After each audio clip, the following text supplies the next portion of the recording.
খাগড়াছড়িতে যে কয়েকটি পর্যটন কেন্দ্র রয়েছে তার মধ্যে অন্যতম জনপ্রিয় একটি পর্যটন কেন্দ্র, সেটি হচ্ছে মাথায় পুকুর বা দেবতা পুকুর।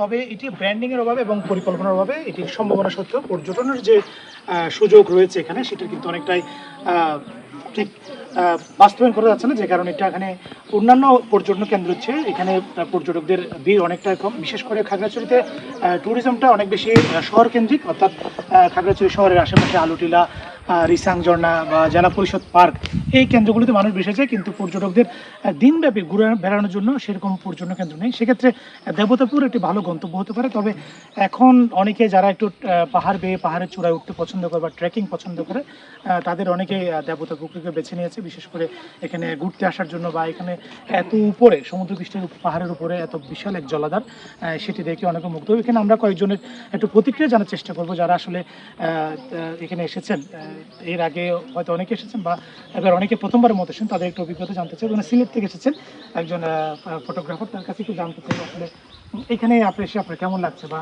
এই পাহাড়ের উপরে এত বড় একটা বিশাল জলাধার, এটা আসলে কতটুকু বিস্ময়কর মনে হয়েছে? দেবতা পুকুর আমার কাছে আগে থেকে প্রচুর ভালো লাগতো, কারণ আমি এর আগে 11 বছর আগে আসছিলাম এখানে। তো তখন এটা একটা মজার ব্যাপার হচ্ছে আপনি ট্রেকিং করে আসবেন, ট্রেকিং করে এসে এখানে সুন্দর একটা লেক, খুবই সুন্দর একটা জায়গা।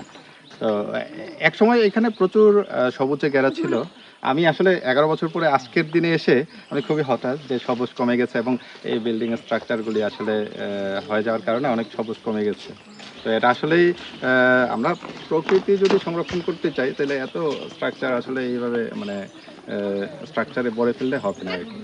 এখানে বাইরের পর্যটকের পাশাপাশি স্থানীয়দের মধ্যেও অনেক দেবতা পুকুর অনেক ধরনের মিথ রয়েছে, এবং বিশেষ করে ত্রিপুরারা এখানে তাদের বিভিন্ন পূজা এবং তাদের যে বিভিন্ন মানত, বিভিন্ন মনোবাসনা পূর্ণ করার জন্য এই পুকুরটাতে আসে এবং বিভিন্ন ধরনের মানত করে। এখানে স্থানীয় বেশ কয়েকজন পর্যটক রয়েছে, তাদের কাছে জানতে চাই আসলে এখানে আসার অভিজ্ঞতাটা কেমন?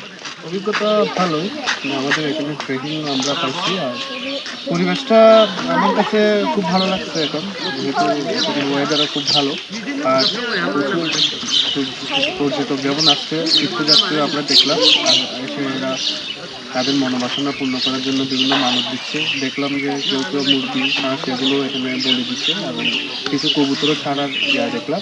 তো সব কিছু মিলে আমার অভিজ্ঞতা বলতেছে খুব একটা পরিবর্তন হয়ে যায়। তো আমার কাছে খুব ভালো লাগছে এটা।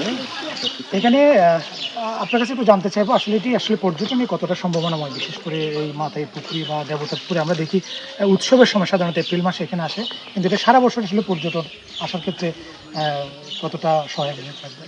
হ্যাঁ, ধন্যবাদ।